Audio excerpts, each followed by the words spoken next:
तो मैंने किया था एक यूट्यूबर को एक डिबेट के लिए चैलेंज। इस यूट्यूबर का कहना था कि जेजेके वर्स के कैरेक्टर्स प्लेनेटरी लेवल से ऊपर नहीं जा सकते। तो वेल, इस डिबेट को कौन जीता एंड इस डिबेट में क्या हुआ, ये जानने के लिए सबसे पहले हमें ये जानना होगा कि ये डिबेट शुरू क्यों हुआ।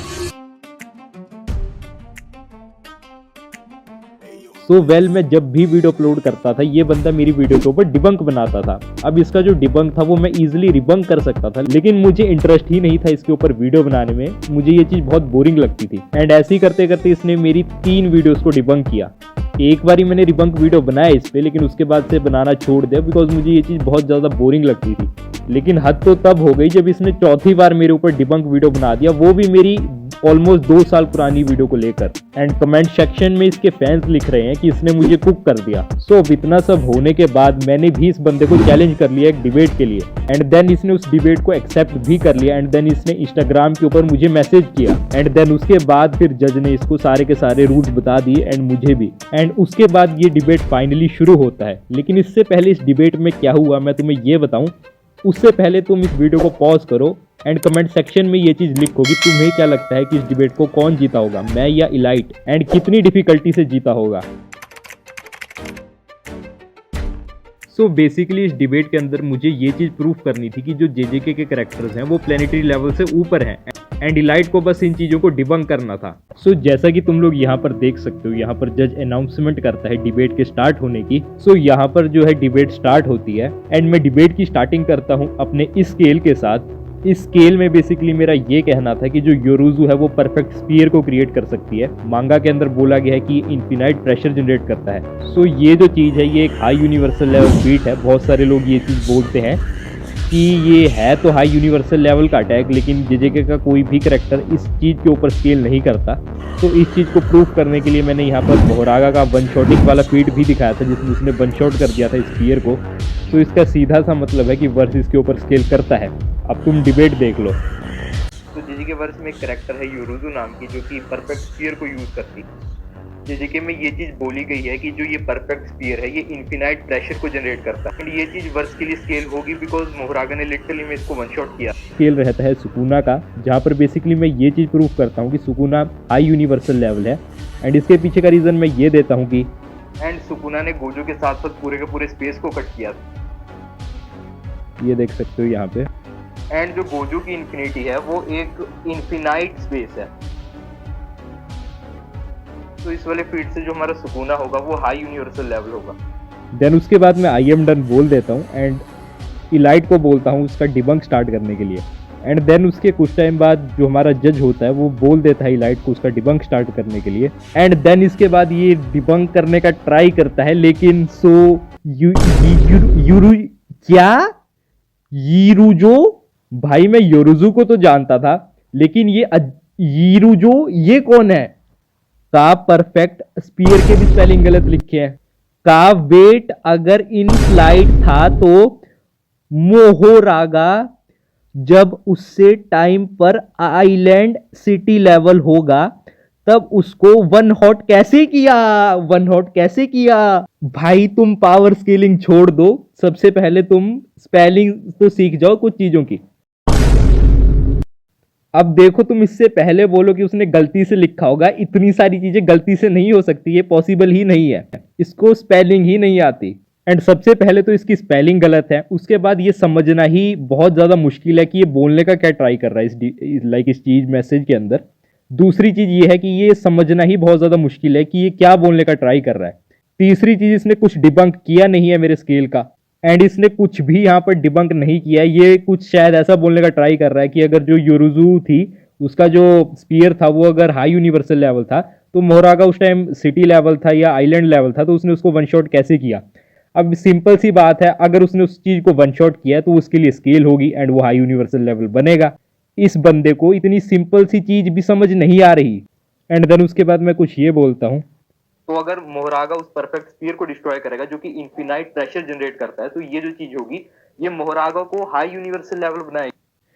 सिंपल सी चीज थी। एंड देन मेरी इस वॉइस मैसेज का ये कोई काउंटर नहीं दे पाया, ना ही कोई न्यू डिबंक कर पाया। बाय द वे गाइस, इस डिबेट के अंदर मैं फैलिसीज भी यूज नहीं कर रहा था। मैंने ये चीज जज को भी बोली थी बिकॉज अगर मैं फैलिसी यूज करने लगता तो ये डिबेट बहुत जल्दी खत्म हो सकती थी। उसके बाद जो मेरा सुकुना वाला स्केल था ये उसको डिबंक करने की कोशिश करता है, जहां पर ये बोलता है कि सुकुना ने पूरे के पूरे स्पेस को डिस्ट्रॉय नहीं किया था, बस उसने उस थोड़े से जगह के स्पेस को डिस्ट्रॉय किया था। बाय द वे एक चीज यहाँ पर इसने डिस्ट्रॉय के भी स्पेलिंग गलत लिखे हैं। बाय द वे मैंने इस चीज को भी डिबंक कर दिया जो कि इस वॉइस मैसेज के अंदर तुम सुन सकते हो। भाई जिस स्पेस को उसने डिस्ट्रॉय किया था वो गोजो की इंफिनिटी थी, एंड गोजो की इंफिनिटी जो है वो एक इनफिनाइट स्पेस है जो कि एक नॉर्मल स्पेस से भी ज्यादा बड़ी है। तो ये जो चीज होगी ये गोजो लाइक सुकुना के वर्ल्ड कटिंग स्लैश को हाई यूनिवर्सल लेवल बना देगी। एंड देन इस चीज का काउंटर करने की जगह ये उल्टा मेरे से पूछता है कि प्रूव करो कैसे बनाएगी। अरे इसको इतना सिंपल सी चीज भी समझ नहीं आई क्या? देन उसके बाद मैं इस बंदे को समझाने भी लगता हूँ एक वॉइस मैसेज के अंदर, और मैं VSBW का फोटो भी भेजता हूँ जहां पर हाई यूनिवर्सल की क्वालिफिकेशंस लिखी हैं, कैसे बनते हैं like high universal level. Basically भाई मैंने तुम्हें ऑलरेडी ये चीज प्रूव करके रखी है कि जो गोजो सातोरू की इंफिनिटी है वो एक इनफिनाइट स्पेस है। अगर कोई उस चीज को डिस्ट्रॉय कर रहा है तो डेफिनेटली ब्रो वो हाई यूनिवर्सल लेवल तो होगा। तुम इस चीज को पढ़ लो VSBW का। भाई इवन ये चीज तो वहां पर खुद लिखी है कि such as creating and destroying infinite mass और affecting a infinite 3D space. And then उसके बाद इस चीज को डिबंक करने के लिए हरकुलिस एंड टॉर्टोइस पैराडॉक्स को बीच में लेके आ जाता है। लेकिन मुझे ये समझ नहीं आती अगर इन्फिनिटी इस चीज से इंस्पायर्ड है तो ये हाई यूनिवर्सल लेवल से नीचे कैसे कर देगी गोजो को। लाइक ये चीज तो कोई सेंस ही नहीं बनाती, इसने कुछ डिबंक ही नहीं किया। एंड देन मैं इसका भी रिप्लाई दे देता हूँ। यहाँ पर मैं अगेन बोलता हूँ कि मैं फैलेसीज तो इस बंदे को देने नहीं वाला, नहीं तो डिबेट बहुत ज़्यादा जल्दी खत्म हो जाएगा। सो यहाँ पर तुम सुनो मेन पॉइंट्स। अगर गोजो हरकुलस और टॉर्टोइस पैराडॉक्स का यूज करता है इसका मतलब ये नहीं है कि वो हाई यूनिवर्सल लेवल से नीचे चले जाएगा। मैंने तुम्हें ऑलरेडी प्रूफ करके रखा है कि कैसे जो जेजेके कैरेक्टर्स हैं वो हाई यूनिवर्सल लेवल है। सो अगेन ये इस चीज का भी काउंटर नहीं दे पाता है एंड ये एक दूसरी चीज बोलने लगता है जहां पर ये बोलता है कि जो इन्फिनिटी है वो एक पॉकेट डायमेंशन बैरियर की तरह काम करती है एंड इस चीज को यूनिवर्स कंसीडर करना गलत होगा एंड ये यूनिवर्स की स्पेलिंग भी गलत लिखता है। वेल सबसे पहली चीज तो ये है कि मैंने कभी इसको यूनिवर्स कंसीडर ही नहीं किया। मैंने कब बोला कि जो इन्फिनिटी है वो एक यूनिवर्स है? वेल शायद ये कहना चाहता होगा कि उसको यूनिवर्सल कंसीडर करना गलत होगा, लेकिन मैंने तो उस फील्ड को कभी यूनिवर्सल बोला भी नहीं, मैं तो उसको हाई यूनिवर्सल लेवल बोल रहा था। एंड दूसरी चीज थी कि मैं वो इन्फिनिटी को नहीं बोल रहा था, वो मैं सुकुना को बोल रहा था बिकॉज सुकुना ने इन्फिनिटी को कट किया था। मतलब इस बंदे को कुछ समझ ही नहीं आया था। सो वेल मैं इसको फिर से एक्सप्लेन करता हूँ ये चीज। मैंने तुम्हें ऑलरेडी ये चीज प्रूव करके रखी है। बेसिकली जो इन्फिनिटी है वो एक इनफिनाइट स्पेस है, ठीक है? इतना तुम्हें समझ आ गया कि वो एक इनफिनाइट स्पेस है। अब जो सुकुना है वो अपने वर्ल्ड कटिंग स्लैश से इन्फिनिटी को कट करता है। अब जो गोजो की इन्फिनिटी है वो एक इनफिनाइट स्पेस है, तो वो एक नॉर्मल स्पेस से भी ज्यादा बड़ी है। इस चीज को डिस्ट्रॉय करना हाई यूनिवर्सल लेवल पर स्केल होगा बिकॉज VSBW कहती है कि अगर तुम इनफिनाइट 3D स्पेस को भी डिस्ट्रॉय करते हो तो वो तुम्हें हाई यूनिवर्सल लेवल बनाएगी। देन उसके बाद टाइम ओवर हो जाता है डिबेट का एंड देन उसके बाद जज अनाउंस कर देता है कि मैं इस डिबेट को जीत चुका हूं। इवन तो यहाँ पर यासिन सपोर्ट करने की ट्राई करता है इलाइट को, जैसा कि तुम स्क्रीन पर देख सकते हो। वो बोलता है कि 15 मिनट्स काफ़ी नहीं है डिबेट के लिए, और चांस मिलना चाहिए उसको, थोड़ा और चांस मिलना चाहिए एक्सप्लेन करने के लिए, जैसे कि तुम स्क्रीन पर देख सकते हो। मैं बोलता हूँ कि भाई मैंने उसको ऑलरेडी इतने सारे चांसेस दिए, प्लस मैं फैलेसिस तक यूज़ नहीं कर रहा था। बोलता है कि भाई फिर भी एक चांस दे और, तो बंदा मानता ही नहीं है एंड मैं चलो बोल देता हूँ कि चलो एक चांस दे देते हैं इलाइट को। एंड ये आर्गूमेंट देता है जहाँ पर ये चीज़ बोलता है कि गोजो उसके और उसके ओपोनेंट के बीच में स्पेस क्रिएट करता है एंड ये बस एक हैक्स नहीं है, हैक है ये। अरे भाई तू डिबंक करना छोड़, तू पहले स्पेलिंग सीख जा। भाई वैसे तो भाई अभी तुम्हें एक्सेप्ट कर ही लेनी चाहिए अपनी लूज, बट अगर स्टिल कुछ पूछना चाहते हो तो पूछ सकते हो, नो प्रॉब्लम। कुछ एक्सप्लेन करना चाहते हो गए, लेकिन मैं बोलूंगा कि भाई अभी एक्सेप्ट ही कर लेनी चाहिए तुम्हें डिबेट, क्योंकि लाइक आई मीन डिफीट अपनी, बिकॉज भाई सच में अभी कुछ बचा ही नहीं है। एंड देन इस वॉइस मैसेज के बाद ये एक्सेप्ट भी कर लेता है एंड उसके बाद ये फिर से एक बार अपनी डिफीट एक्सेप्ट कर लेता है। एंड देन उसके बाद यासिन इस बंदे को ये चीज़ बोलता है कि VC डिबेट कर ले रिस्क के साथ। वैसे भी मैं घर में उस दिन अकेला था बिकॉज लिटरली में मेरे घर में कोई नहीं था उस दिन। लेकिन ये सुनने के बाद ये बंदा बोलता है कि तुम लोग मेरे को परेशान कर रहे हो, तुम नमूने हो, तुम बच्चे हो। वेल बंदे को मैंने इतने बुरे तरीके से डिबेट में हरा दिया कि वो ये सब चीज़ें बोलने लग गया। मुझे तो ये लगता है कि ऑफ स्क्रीन बंदा रो भी रहा होगा। देन इसके बाद ये वही बोलने लगा चाइल्ड ये सब ही। सो बेसिकली इस डिबेट के अंदर मैंने इलाइट को नो नेक डिफिकल्टी से हराया है। वो मेरे स्केल्स को डिबंक तक नहीं कर पाया, एंड अगर कुछ उसने काउंटर भी किया तो उस चीज को मैंने इजीली रिबंक कर दिया।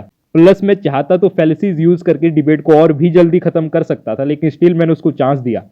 एंड उसके बाद जब वो डिबेट हार भी गया, उसके बाद भी मैंने उसको चांस दिया, लेकिन बंदा स्टिल कुछ नहीं कर पाया। देन उसके बाद उसको एक और रीमैच के लिए बोला यासिन ने, बीसी में कर लेगी, लेकिन स्टिल बंदा नहीं माना।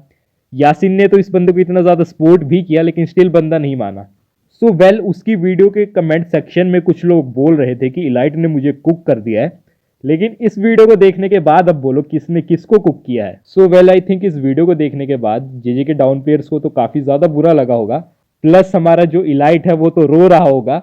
बट एनीवेज, अगर तुम्हें ये वीडियो पसंद आई होगी तो वीडियो को लाइक कर देना एंड चैनल को सब्सक्राइब कर देना। इतने के बाद मैंने एक कम्युनिटी पोस्ट अपलोड की थी, एंड उसके कमेंट सेक्शन में देखो ये बंदा आके क्या बोल रहा है।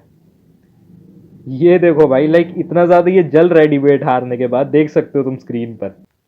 एंड देन उसके बाद ये मेरे कमेंट को शेयर भी करता है, जहाँ पर ये मुझे जेजे ग्लेजर बोलता है, चाइल्ड बोलता है, एंड लिटरली में ये कोई सेंटेंस भी नहीं बन रहा जो कि ये चीज़ ये लिख रहा है, पता नहीं क्या लिखा है इसने ये। बट आखिरकार ये लोग मुझे हेट ही कर सकते हैं, हरा तो नहीं सकते।